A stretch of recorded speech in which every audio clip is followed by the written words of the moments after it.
Hello, fellow Earthlings. This is Earthling 6455463728, and I wanted to concur with the Bible, archaeologists, and probably settlers, early American settlers, that hunter-gatherers probably lived in a sort of a Garden of Eden. In a way, it was the best of times. In a way, it was the worst of times. Just imagine, all right, let me just lay out what everybody says. Now, with respect to archaeologists, archaeologists have gone over the bones of people who were farmers and people who were hunter-gatherers that they found, and they've compared them. And they found, if I'm correct, that people who farmed or were involved in farming, they tended to be shorter, less, less well-nourished, and more sickly overall when they examined their remains than when they examined the remains of people who were hunter-gatherers. Basically people who would settle in an area for a period of time, eat what was available, and when that was finished, they would move on. So they would hunt animals, and they would gather their food, fruits, berries, nuts, whatever.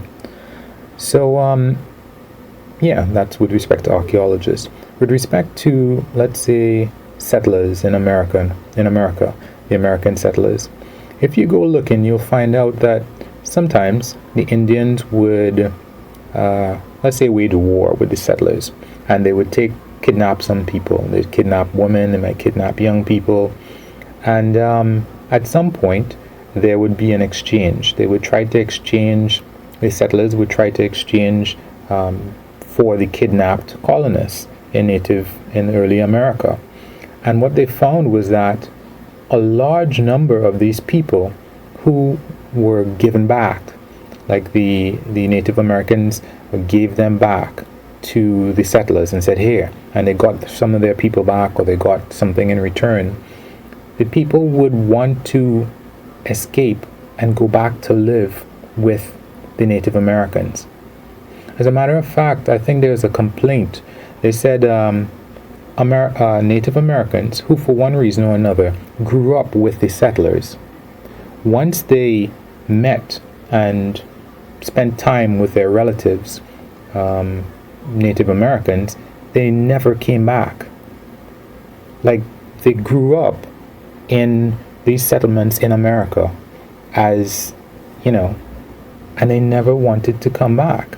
And then the same thing with respect to people who were kidnapped, and women, children, maybe even men, as far as I know. They tried to escape from the settlements.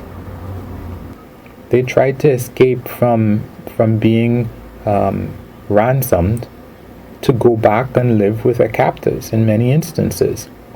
And there have been people who've written about that to say that, wow, this is so amazing, that people, once they get a taste of the life, that barbaric, savage life, they don't want to come back.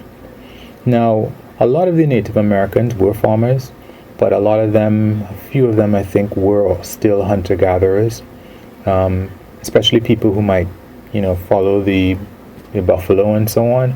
They're going to be hunters, definitely, and they'd probably go from place to place and follow the herd of buffalo, as well as when they had these temporary like teepees and wigwams and so on.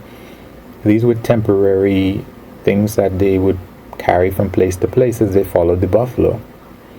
In addition to that, if you read in the Bible, isn't it interesting that in the Bible it says that Adam and Eve, they lived in the Garden of Eden, and they were naked, running around, and of course, that whole thing happened with the serpent, and with Eve and the fruit and Adam and all of that.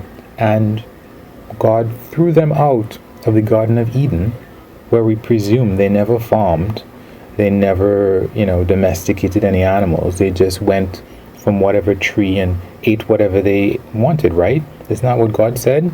He's like, eat from any tree that you feel like, except from this one tree. Now, when they got thrown out, what they were told, I think, was that by the sweat of thy brow thou shalt eat bread. Bread? So now they're making bread. And when you look at Cain and Abel, Cain was domesticating animals, and Abel was farming. He was farming, crops. So here we have it in the Bible. We have the idea that when they were hunter-gatherers, it was literally in their minds of whoever wrote this, an Eden. And the point where they began to farm, and the point where they began to domesticate animals, that was by the sweat of their brow that they were eating bread. And of course, it sounds like if they wanted to go back into Eden, doesn't it? They wanted to go back to the state where they weren't stuck in one place, at the whim of the weather and the rains and whatever else. So it's kind of funny that all three of these sources seem to suggest that hunter-gathering was a better way of life. And as a matter of fact, if you check Christopher Columbus, I think some of the things that were translated, it was a priest that translated supposedly what he had written into, or documented it anyway. And apparently Christopher Columbus, as far as I recall, was saying how the natives would just go and, forage or get shellfish or whatever, and they'd spend the rest of their time just playing, having fun. And in some nature documentaries that I've seen, I really recall there was a point where somebody, it was in South America, they had come to study the natives, and they were talking as if the natives were lazy, because they were saying, well, once they got some food together, they just spend the rest of their time just having fun with their family. And it was so crazy that the person, the documenter, I don't know what you call the person who does the documentary, but he thought that they were being lazy. But in all that, there is I don't know that it's a Jamaican story, but there's a story basically where a guy goes on holiday and he sees this guy who is fishing, and the guy fishes and he catches some fish, and the guy is amazed. He's like, wow, that's so cool. It's so cool that you could do this, but if you just worked a little bit harder, I think things would be so much better. And the guy said, like what? Well, if you fish for the whole day instead of just fishing in the morning, after a while you'd be able to buy a lot more nets and maybe hire a lot more people, and then you'd be able to get more fish. And the guy's like, and what do I do after that? Well, maybe you could even get boats, and you could again bring in more fish, and maybe you could end up having a company. And then what would I do after that? Well, then you could buy a whole lot of properties, and then you could just basically build up something like an empire. And the guy said, well, what do I do after that? And then basically, I guess you'd just be able to relax on the beach for most of the day, like you already do. And then that's the end of the story, where we have this idea that we need so much more in order to do what we could do right now, which is spend more time with our family, spend more time doing the things that we might want to do right now, rather than figuring that we need to build up this huge nest egg or this empire or this business and then relax.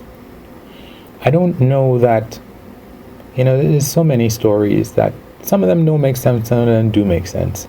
But this is an example that I'd like to give. Warren Buffett's wife, and I think I would have mentioned this before, One of Warren Buffett's wives, and even some of the wealthiest men in the world, they complain that they have enough money to do anything, but they don't do anything and they don't go anywhere. These are some of the richest, wealthiest people in the world, and they don't go anywhere and they don't do anything. They just focus on making money. And I think I would have mentioned this before, but when you train yourself by doing a particular thing regularly, how do we really think that one day we're really just going to press the brakes, stop doing that, and relax? We would have no practice relaxing. It's like telling a smoker, just quit. Right now, you just quit. Or a drinker, or any other addict. And as I mentioned, I don't think addiction is a disease. I think it's a part of your personality. You've made this a part of your personality. How do you change your personality one day? One day, people actually believe that they're gonna make this themselves change on a dime. There's so many aspects of our lives that we cannot change, and we don't recognize that. But anyway,